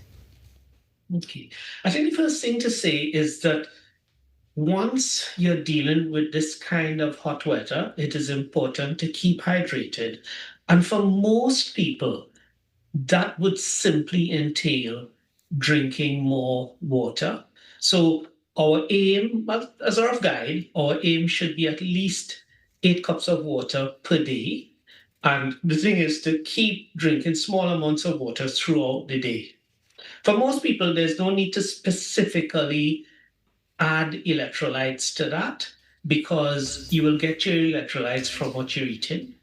However, if you are performing very strenuous physical activity, if you are sweating excessively, or of course, if you start developing the signs of heat exhaustion, you would have been losing both water and certain electrolytes like sodium and potassium. And in that situation, an electrolyte solution is useful. Any kind of oral rehydration salt, which actually is the same thing that we give children with vomiting and diarrhea, would work. The sports drinks are useful, but just be aware, 2 things to be aware with the sports drinks. One is that they tend to be a bit more concentrated than the oral rehydration fluid. So if you're drinking the sports drinks, you might want to intersperse the sports drinks with water. And the second thing, because the sports drinks have a fairly high concentration of sugar, they can be a little detrimental for diabetics. So you have to be a bit careful where that is concerned. A general rule of thumb, if you're doing strenuous physical activity, is more, if you are doing more than 60 to 90 minutes of strenuous physical activity, you will need electrolyte replacement. Before that, replacing your lost fluid with water is okay. Dr. Sami, high-risk groups include outdoor workers and athletes, senior citizens, and also children. So what specific precautions or monitoring should families and employers put in place during peak heat hours? Yeah. I think I'm going to broaden this out a little bit. I think it's really important just for everybody to understand that when the ambient temperature is as high as it has been over the last few weeks to months, we are all at risk. Everybody should be avoiding strenuous physical activity, work or leisure related, at the height of the heat. So between about after 10 a.m. in the morning to around 3 p.m. in the afternoon, we shouldn't be doing very strenuous activities out in the sun that will lead to overheating and dehydration. Something that we don't think about too much in our countries because we think that our colored skin protects us, we should be using sunblock. Dark skin does help protect from UV radiation, but the UV radiation will still damage your skin. So the use of sunblock is really important. And also ensuring adequate hydration, as we discussed. So aim for at least 8 cups of water a day. Usually water is enough, but if you're involved in very heavy strenuous activity for more than 60 to 90 minutes, you might want to supplement that with rehydration salts or electrolyte solution. The same rules apply for the high-risk groups, manual laborers who have to work in the sun, older people, little children. However, some additional things to remember. So with the manual laborers, sometimes the problem is exacerbated by their personal protective equipment. If you're wearing heavy equipment like overalls that cover you, that prevents heat loss. And therefore you have to be very careful about that. With older people, we have to bear in mind sometimes they are more at risk of dehydration, but also sometimes less able to rehydrate themselves if they're confused, if they're immobile. So therefore their carers have to be a lot more attentive.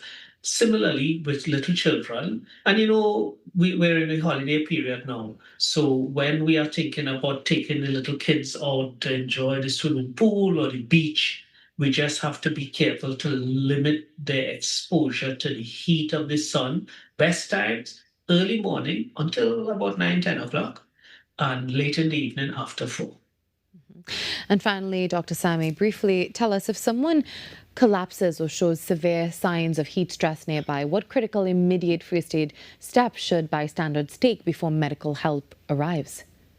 Okay, so I think to make it really simple, there are 3 critical steps. The first thing is to remove the person from the heat. What that means is get them into a shaded area that is well ventilated. So if you're out on a playing field, under a tree, inside a building with the doors and windows open so the breeze can pass through, because you want the ventilation to take any heat away. The second thing is to cool the patient, and there are 3 things you're doing. One is you're decreasing the ambient temperature. So that is taking them into a cool area, maybe an air-conditioned area. But if there's no air conditioning, anywhere that is shaded and well ventilated will do. The second thing is to put a fan on them. The breeze takes the heat away. And then the third thing is to encourage evaporation. So we want to encourage evaporation by spraying them with cool water. Don't soak them down. You just a gentle spray with cool water, and then that water can be allowed to evaporate using the fan. And those things reduce heat. The third critical step is to rehydrate the patient. If you don't have electrolyte solutions, give them water. If you have the electrolyte solutions, you can use that. And as I said, sometimes you can alternate the electrolyte solution with water. The key thing is small amounts regularly. Make them take small sips regularly. Heat exhaustion causes nausea and vomiting. And if we allow them to guzzle the water, they're very likely to vomit. So small amounts regularly.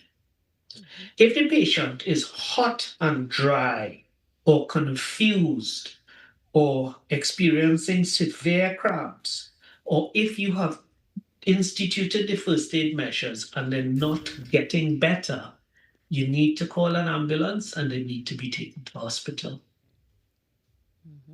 Thank you very much, Dr. Sami. I definitely noted those, and I will remind our viewers a little later on. Very, very helpful steps.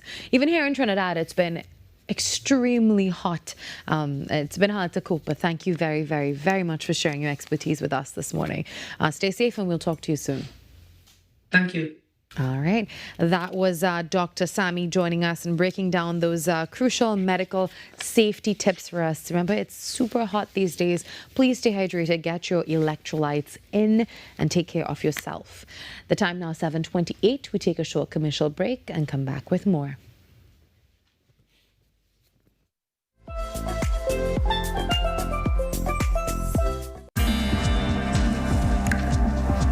We're now on the cusp of learning how AI is interacting with the tools that we have been using.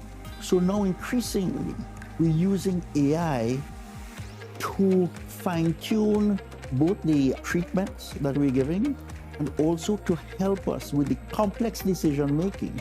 Be viewing Caribbean Medical TV on this station.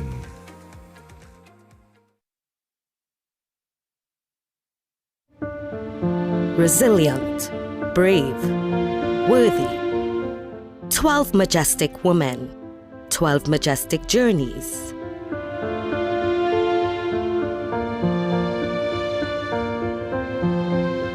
Majestic Makeover Season 3, coming soon to TTT and TTT Live Online. Majestic Makeover Season 3 is powered by... Coming up on Caribbean Passport, it's pulsating energy, deep cultural traditions. It's none other than Barbados crop over. Being at one with nature is no problem in Antigua and Barbuda, so let's swim with the stingrays. Fashion that's all-inclusive. And Caribbean tourism is at the forefront in Guyana. Be viewing Caribbean Passport as we explore the beauty of our region, right here on this station.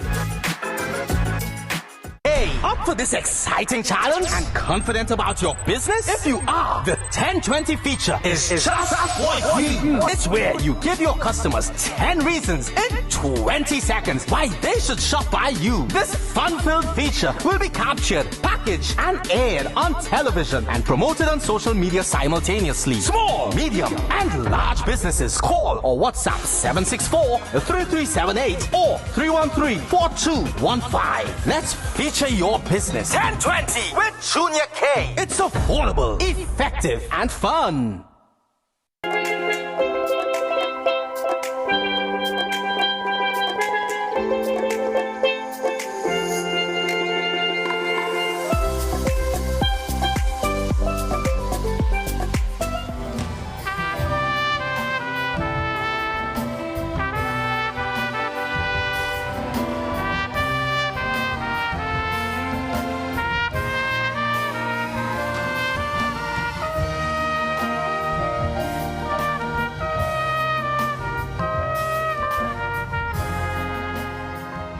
Well, the Trinidad and Tobago Youth Philharmonic, they're presenting Overjoyed, a tribute to Stevie Wonder, celebrating the music of one of the world's most influential and beloved musical icons.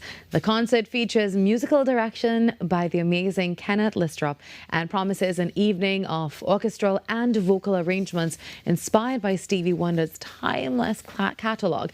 And joining us this morning to tell us all about it, we have two very special guests, the founder and music director of TTYP, Kenneth Listrop, along with concert mistress Sushmita Ramswak. Good morning to you both. Good morning. Thank you for being here.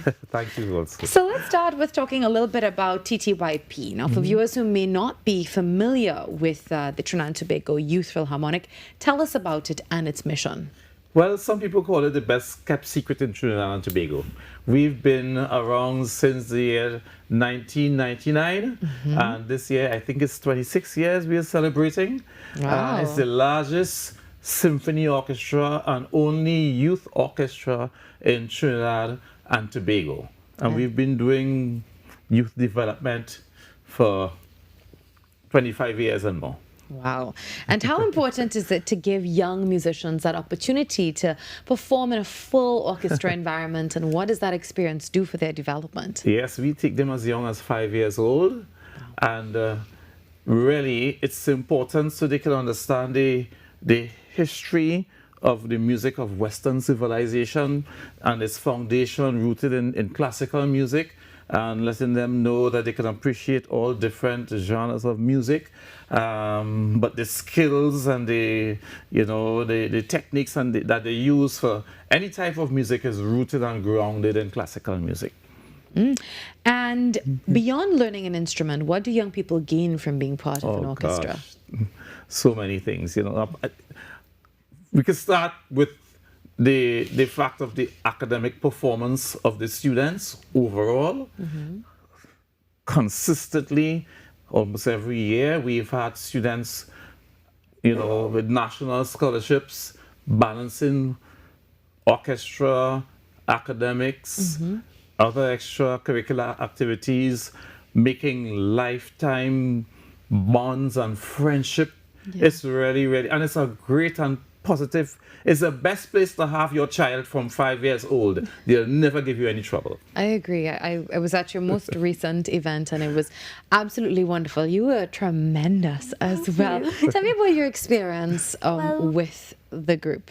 Okay, I've been here for approximately 4 years, and I mean, it may sound a bit dramatic, but I think it was one of the best decisions I've made joining the orchestra. My other sisters were in the orchestra, so they're obviously one of my biggest inspirations, some of. And the experience, 10 out of 10. Mr. Lestrop is honestly, I admire him so much, all that he does, everyone in the orchestra that he inspires.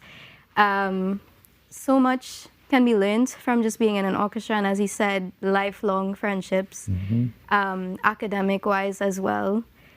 It's definitely an amazing experience. So let's talk now about Overjoyed and why Stevie Wonder? I like to boast about this, right? I was born in 1962. So the 60s and the 70s, the greatest era of music in the history of mankind, of pop music, I mean. Okay. You know, the Temptations, the Barry White, the Stevie Wonder, Michael Jackson, and so on, you know, really. And that music shaped me as a boy growing up. I would listen to this and I said, well, this is such great music, such positive messages. And Stevie Wonder's music is all about brotherhood and love and unity and especially racial unity and so many things about Stevie Wonder. Plus the fact that his music is challenging. It's a combination of, you know, the classical and the jazz and the rock and the rhythm and blues, a bit of reggae. And I think it's one of the great things about TTYP is that we are able to expose our students to this legend, Stevie Wonder. And now there's a collaboration with the Evangelion Singers. Yes. So what can the audiences expect from that combination now? We are doing approximately 34 songs by Stevie Wonder. Wow. How long is this? 3 hours. No, I'm a music director, so I pull them together, I make medleys and so on. See. But really, the Evangelion Singers, I founded also in 2000 to make sure we have a resident choir to collaborate with the orchestra. So we do pop concerts, Christmas concerts, gospel concerts, and so we have some really brilliant, talented vocalists that will be capturing the essence of the music of Stevie Wonder. You're talking about instrumental music with the orchestra. We're talking about featuring various instruments of the orchestra that are very unknown to people, like bassoon and French horn, and some instruments people don't even know about. Right, and we have all of them in TTYP, and the singers themselves very gifted. So it's going to be, just prepare yourself on Sunday to dance and to have a great time. This is wholesome family entertainment. You bring your 4-year-olds to this concert, and I guarantee you will have no regret as a preparation for the positivity of Independence Day celebrations. So Teresa, what are you looking forward to most about Overjoyed? I mean, from playing it back in November was definitely, I mean, it was my first concert as concert mistress. It was an experience, and I think I'm most excited to just feel the chills on stage. Honestly, one of the best things about playing violin is that in an orchestra, when we're playing songs or pieces on stage, it's just an amazing experience to hear all the instruments come together and play the beautiful, beautiful music that Mr. Lestrop has us playing. Is honestly just one of my favorite experiences, one of my favorite times of the year. Yeah, the cohesion in the band is beautiful. Yes. I really did see you recently at Napa, and as I said, it was really, really amazing. So give us the details about everything happening at Naparima Bowl, and how can we be a part of this? Okay, so the show time is 5 p.m. on Sunday, the 30th of August at Naparima Bowl. Tickets are available on Island e-tickets. All branches of Extra Foods, Sasso Music Store, and just come on the day, come early, before showtime, and you can get tickets at the box office. So, Shamita, what preparations have you been making along with the group? Well, a lot of preparations along with orchestra rehearsals. For 34 songs. Yes, for 34 songs. I've also been practicing on my own, of course. Have a couple solos, and yeah. So I just hope it will go well. Yeah, it definitely will. Well, thank you, Mr. Listrop, for all of your hard work and just giving a new generation of musicians and performers an opportunity to grow with you as well. And that's really tremendous work, and it leaves a legacy of that. What would you like your legacy in music and with the TTYP to be? It's, one of my favorite authors said, it's not how we come into the world, it's how we leave the world. We have to leave the world a better place. And I am going to, when I leave this earth, Trinidad and Tobago, according to Michael Jackson, will be a better place for you and for me and the entire human race. Beautiful words from Mr. Listrop this morning to close things. Thank you very much. We'll see you at Overjoyed this coming weekend. San Fernando, Chagonas, La Romaine, and all the environs, be there on Sunday. See you on Sunday. The information is on the screen for you now. There's a number and an email that you can reach out to. And also you can see this a little later on at TTT Live Online. Speaking of Sunday, this Sunday, a powerful new season of Majestic Makeover returns to TTT. And this is about so much more than a physical makeover. Season 3 actually shares the stories of women who have faced some of life's toughest challenges, including domestic violence, addiction, and even teenage pregnancy, and found the strength to keep moving forward. Their transformation celebrate courage, resilience, and hope, reminding us that sometimes the most important transformation is the one that happens within. Majestic Makeover Season 3 premieres this Sunday, August 30th at 7:30 p.m. right after the news on TTT and TTT Live Online. And if you miss it, catch the reruns Tuesdays at 11 a.m. and Wednesdays at 5:30 p.m. Majestic Makeover, celebrating the strength, beauty, and resilience of the women of TNT. And as I said, it's not just a makeover, it's a transformation only on TTT. Majestic Makeover Season 3 is brought to you courtesy Mobile Medical Global, Eva Fashions, Shoeholics, Pretty Business Studio, Fluorescence, The Oblique Imperative, Carry Wellness, Staying Moving, TT, Unicoma, Shandy, Trader Jack's, and Antonio the Salon. We take a break and come back.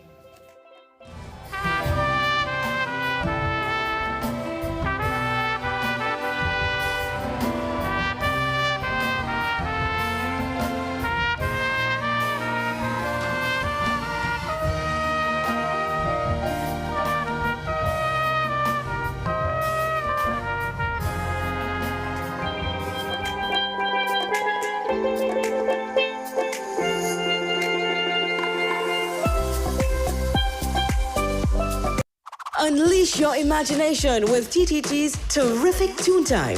Join us as we stop evil geniuses from taking over the world from Super Z. Or hop on board for a journey into outer space with Galaxy Kids. Be a part of our quest to save the forests alongside our robot pals from Bugs Bot Ignition. Or let's go exploring with Duda and Dada. Catch terrific Toon Time weekdays at 4:15 p.m. and Saturdays from 9 a.m. It's fun-filled adventure with terrific Toon Time right here on TTT. I'm Jamila Bannister, host of the Socially Safe podcast, the new TTPS podcast where we share real stories, teach real lessons, and create real impact. From online safety and youth crime to community policing and personal responsibility, we go beyond the headlines and talk about what's happening in our communities with the officers and experts who are on the front lines. Because safety starts with awareness, conversation, and action. Tune in to the Socially Safe podcast on the TTPS YouTube channel, listen on Apple Podcasts, and on Spotify. Don't miss it. Watch on TTT, Mondays 6 p.m., Tuesdays 1:10 p.m. You are dearer to me than all the stars. So many wish but never reach. 'Cause when I'm falling and all the world seems dark, you help me find my peace. Oh, shun mi ba fishani. Oh, shun mi ba yeah. Oh, shun mi ba fishani. Arubita, yeah, yeah, yeah, yeah, yeah, yeah, yeah, yeah, yeah, yeah, yeah, yeah, yeah, yeah.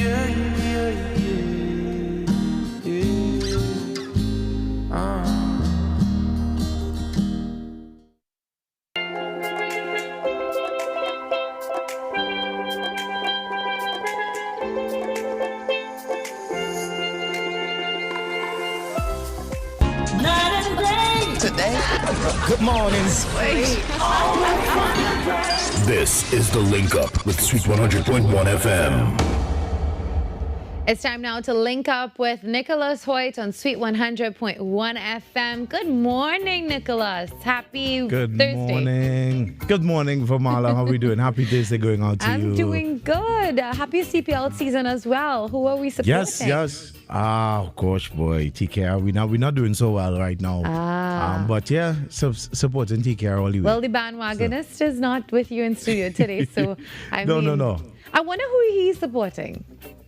Whoever is in the lead. Yeah. That's just what he does. Whoever is in the lead, that. he's yeah. So whoever top in his standings, he's going to support. I'm pretty sure he's listening from somewhere. Mark, we love you, but you are a bandwagonist. True bandwagonist. True bandwagonist behavior. He's looking to see who's top winning table so he could go buy a jersey right now. I don't put that past him at all. Well, Nick, if you're heading to the games, just remember all the rules. Lots of tight rules and restrictions. So many things that you can't go into the games with, and also the wrecking situation. I don't know how people can just put their cars anywhere and say, okay, let me just go to this game. I am very paranoid, nervous about where I put my car, and I'm trying to obey the law as much as possible and ensure that they don't have to wreck me.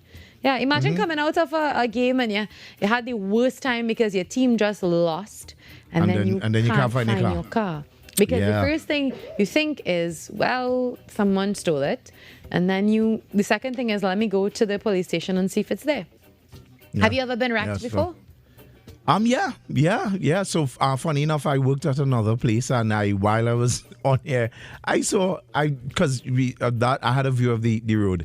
And while working, I saw my car going on the wrecker. So, yeah, I've been wrecked before. So what did you do? Did you say, ladies and gentlemen, I'll be right back and run behind your car? I finished the shift, and I went to the station afterwards and got the car. Because at that point, I doubt there's anything I could have done. So, yeah. But it was a difficult shift to do because I was just, my mind was just so focused on the car. Well, at least it was safe wherever it was going to. It was safe, but at the end of the day, it's an unnecessary cost. It's an inconvenience. So yeah, don't get wrecked. And if you're celebrating with if you're celebrating CPL this weekend and going to any of the games, no drinking and driving. That's a very important thing as well, Nick. Yeah, please don't. The police are going to be out, and they will be. You'll be getting tested. I've seen them out. Even last weekend, they were out and making sure drivers were being safe and so forth. So make sure you park safe, get secure parking if you can, and as you say, designate a driver. Don't drink and drive. Get that one friend who always drinking out the chaser. Get them to drive with you. Because this weekend is a lot of celebrations. We're doing so much here at Sweet 100. We are going to the launch on Sunday at Queen's Hall for Blow Mano Blow. They're going to have the unveiling of the Carnival 2027 presentation to Birdie with Love, and we are part of that in a big way. That's on Sunday. Saturday, we're celebrating Chaotic International's his birthday. We're going to the lobby and celebrate his birthday there on Saturday with Bright and White. So, guys, when you're outside, lots of fun. And then Independence would be the Monday. So it's a full weekend. Yes. So those of you out and about in the weekend and you plan to drink, take that person who don't drink, or you or get a driver, do the TTRS thing, or use the a apps, taxi use the apps, service. use a taxi service, use a Yes. taxi service. All right, Nick, well, I'll talk to you soon. Thanks so much for being here with me. See you Thanks next so much, week. Virmala. All right, have a good one. That was the link up with Sweet 100.1 FM. Today, good morning. This is The Link Up with Sweet 100.1 FM. As we get ready to wrap up the show, some final guests, or very special guests, are with me in studio. And women across Trinidad and Tobago continue to break barriers in public life, civil society, and executive leadership. But building a sustainable pipeline of female leaders requires intention, mentorship, and community support. Next week, from September 1st to the 3rd, the Caribbean Institute for Women in Leadership, CWIL, Trinidad and Tobago National Chapter, will head to Tobago for a major outreach and membership recruitment drive. So joining me today on set to share the details on meeting their Tobago sisters and expanding their network, Tamiko Inisha Moore, Vice Chairperson of CWIL TNT, and also Nikisha Plato Robinson, Public Relations Officer. Good morning, ladies. Good morning. Good Happy morning, Trinidad and Thursday. Tobago. Thanks for being here. So let me start with you, Tamiko. For viewers who may be unfamiliar with CWIL, what is the core mission of the organization? We'll start with identifying what is CWIL. So CWIL stands for Caribbean Women in Leadership. And we're a network of powerful women in the Caribbean who saw it fit in 1998, I think, in 1998 to challenge the issue that they were having back then, where women were not getting enough space at the table, right? So Trinidad and Tobago is one of 9 chapters. Across the Caribbean, we have Antigua and Barbuda, Belize, Grenada, Jamaica, St. Vincent, St. Kitts and Nevis, St. Lucia, and Trinidad and Tobago. All right. CWIL's core mission is to drive the advancement of Caribbean women in leadership at the national and regional levels through advocacy, partnership, sisterliness, mentorship, training, and development. And now you're heading to Tobago for that outreach drive from September 1st to the 3rd. So Nikisha, let me ask you this. For women in Tobago interested in joining, who is eligible to become a CWIL member, and what specific steps should these women take? All right, to become a member of CWIL, you have to be a woman who holds a position of leadership or aspiring to hold a position in leadership, meaning either at your organizational level, at your institutional level, at your civil society level, and in the political arena.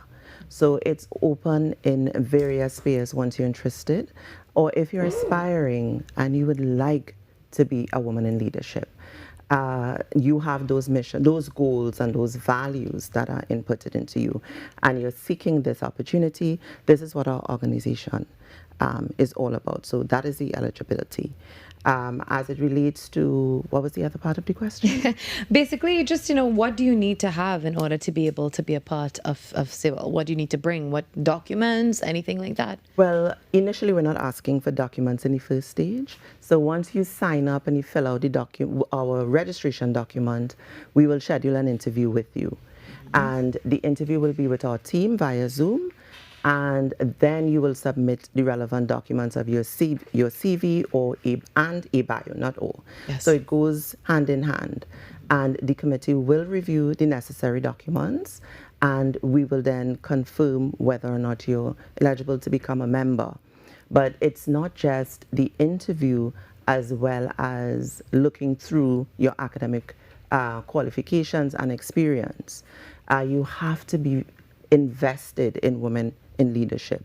So invested meaning that you have to participate in at least 3 events that the organization has. Okay. You have to be an advocate, somebody who is looking for a seat at the table, because that is what CWIL offers. Yeah. Let's talk now about the Tobago itinerary. So what can people expect in Tobago between that 1st to the 3rd period?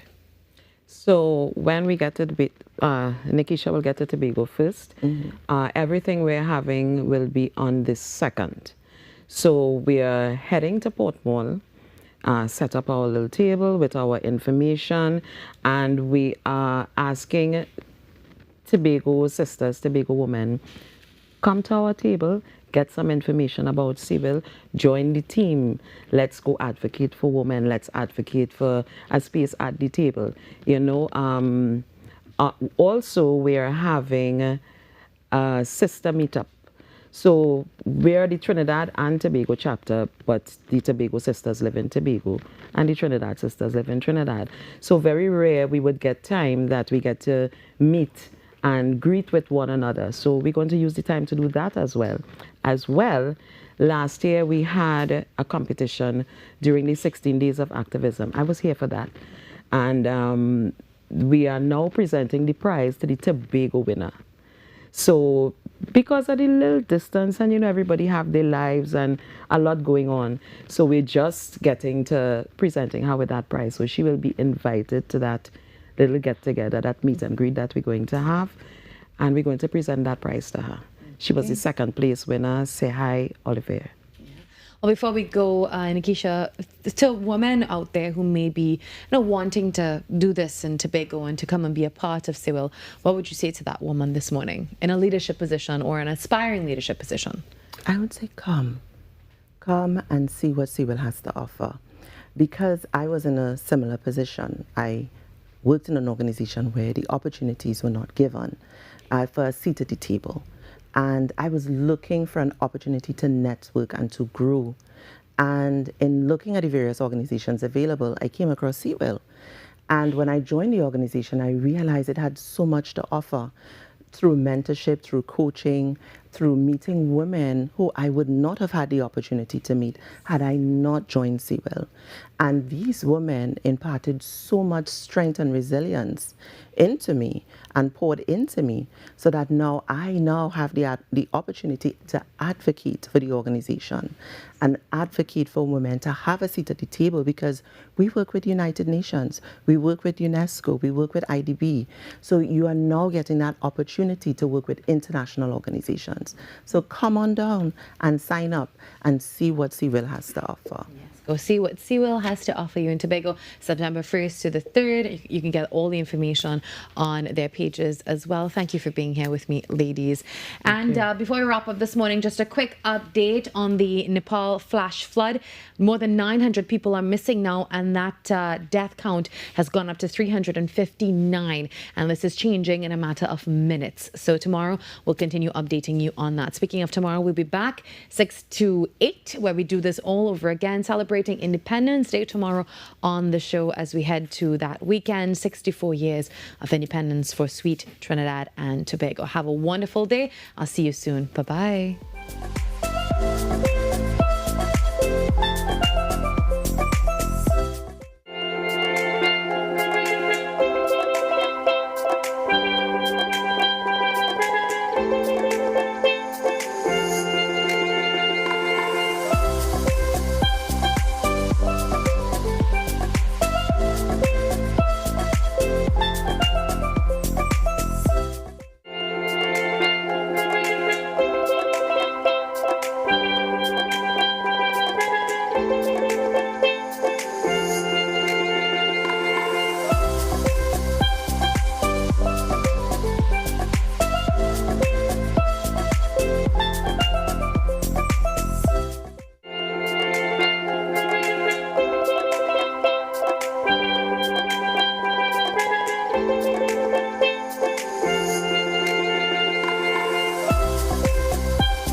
I'm Virmala Balkaran, host of the Socially Safe podcast, the new TTPS podcast where we share real stories, teach real lessons, and create real impact.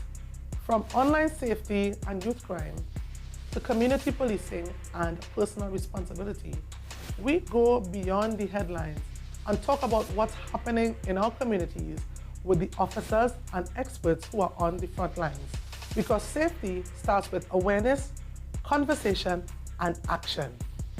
Tune in to the Socially Safe podcast on the TTPS YouTube channel, listen on Apple Podcasts and on Spotify. Don't miss it. Watch on TTT, Mondays 6 p.m., Tuesdays 1:10 p.m. Unleash your imagination with TTT's terrific Toon Time. Join us as we stop evil geniuses from taking over the world from Super Z. Or hop on board for a journey into outer space with Galaxy Kids. Be a part of our quest to save the forests alongside our robot pals from Bugs Bot Ignition. Or let's go exploring with Duda and Dada. Catch terrific Toon Time weekdays at 4:15 p.m. and Saturdays from 9 a.m. It's fun-filled adventure with terrific Toon Time right here on TTT.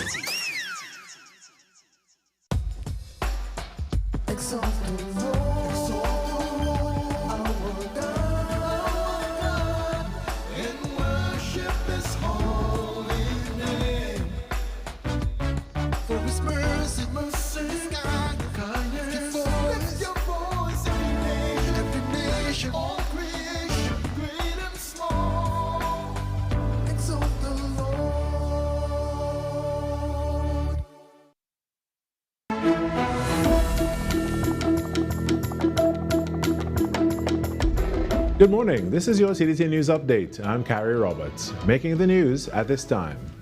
In Tobago, Independence Day celebrations will begin not with a parade of uniformed groups, but with athletic events. Policy Director from the Office of the Chief Secretary's Performance Management, Anne-Marie Degazon, explained the idea behind the early morning event. To see it as a way to come out to start the celebration of our independence. It's about how we can showcase our own selves, the energy that we put into. And that's what we're getting from the runners. It's about people coming out to say, we're free, we're happy, we're celebrating this milestone in our development as a nation, and we are contributing our own gifts and our talents to this experience. She added that people have already begun registering for the event and encourage anyone interested in participating to register early. We expect a range of athletes from our young ones. In the event last year, we had persons as young as 7 years old coming out and participating in the race, as well as our very senior and seasoned athletes. The 5K and 3K races will be immediately followed at 6 a.m. by the cycling, running the same circuit just in the opposite direction. Fireworks and the cultural show will take place in the evening period as the Office of the Chief Secretary caps off the Independence Day celebrations. In other news now, police posts in Taruba, Grand Bazaar and Eddie Hart expected to be the first to be deployed as government moves closer to rolling out the initiative. The update came from Homeland Security Minister Roger Alexander, who spoke to reporters on Wednesday while continuing to defend the project and outline its expected benefits. Open the first 3, which is Taruba, Grand Bazaar, and Eddie Hart. And from there, we could continue the project. The Homeland Security Minister says although there's no specific date on when the police posts will be opened, 3 locations have been identified for the initial phase of the project. He dismissed the idea that government is waiting for all 30 police posts to be completed before they open. It might be in that order, it might be the same day. It depends. It's about service to the people. It's about protecting public spaces and so on. And who doesn't want that? There are a few persons who doesn't want it, but we are about giving it to the people. Minister Alexander says he is awaiting final feedback from the Commissioner of Police and the Chief of Defence Staff, with the initiative expected to move ahead after the independence celebrations. In sport, Trinidad Knight Riders' Colin Monroe has asked that supporters bear with the team following a 36-run defeat at the hands of the St. Lucia Kings in their Republic Bank Caribbean Premier League match on Wednesday at the Queen's Park Oval. The result was TKR's 3rd consecutive loss as the franchise currently sits rock bottom of the CPL standings on 2 points. So many empty seats, maybe we would have won the game, so maybe come down and watch, but nah, to be honest, it's always nice to come here. There's always been a good vibe at Queen's Park. My back didn't miss the drive down to Brian Lara, that's for sure. But no, it's obviously cool. You know, the atmosphere, and people in Trinidad love cricket. They love this team, but they also love to hate this team if we're not playing well. I've been here long enough to know that, you know, they can quickly turn on us. So bear with us. Hopefully we can come together as a group and put a smile on your guys' face over the next 4 games. We win those. And that was your TTT News Update. I'm Carrie Roberts. From all of us here at TTT, have a great day.